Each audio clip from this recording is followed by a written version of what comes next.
Hi everyone, my name is Nick, and this week's plant of the week is Syngonium podophyllum Albo Variegatum. I believe the common name of this plant is variegated arrowhead vine, and this plant is native to Central and South America.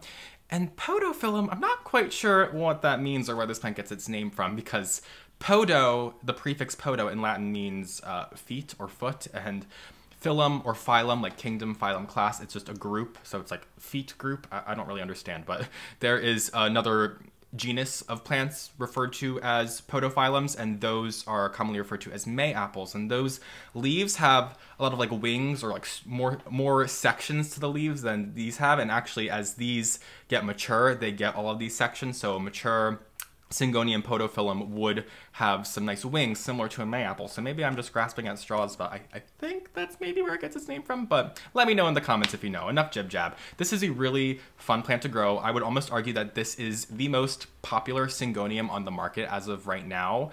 And unfortunately, it's still a little elusive. Unlike the Rhaphidophora tetrasperma or the mini monstera that you can see growing up the trellis behind me, which has taken the market by storm, at least in my area of the world, at a very low price, this Syngonium podophyllum Albo Variegatum has not quite done the same.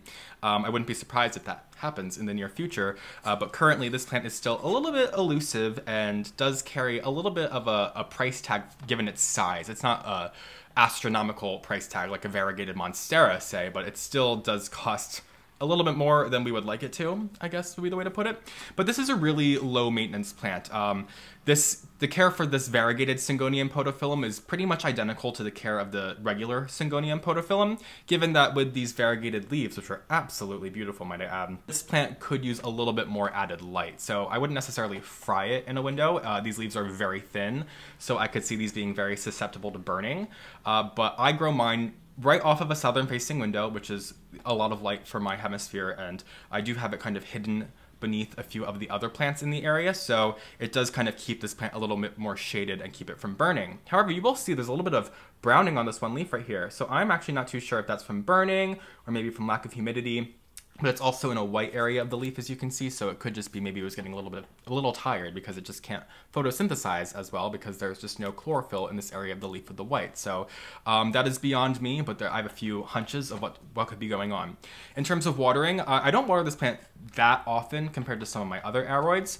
I do notice that if I'm not watering it enough, some of the leaves will kind of wilt and it'll let me know it needs a drink. It doesn't look as distressed as, say, a peace lily would if it was thirsty, but I'm still mindful not to go too far on that end because this is a rather special plant to me, so I am still very mindful there.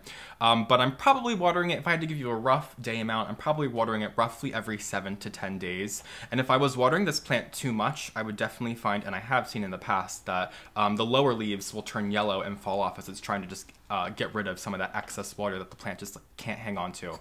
So this plant over time will start to vine. You can see I have just a couple of pieces in here. I actually propagated this one from another plant that another Syngonium podophyllum Albo Variegatum I had in my home that had a little bit of a disaster with my roommate's cat last year. So it's recovered very well. So do give me some credit there. It was one leaf and now it's got this beautiful plant with 3 plants in the pot. So I've been working really hard on this one. I have noticed a little bit of pests here and there with the Syngonium, just a couple of spider mites here and there, or maybe a little bit of thrips on the new leaves, but it's very manageable. Syngoniums overall I find sometimes just get pests here and there. I think it has to do with their thinner leaves, so adding some humidity into the room might actually keep those pests at bay.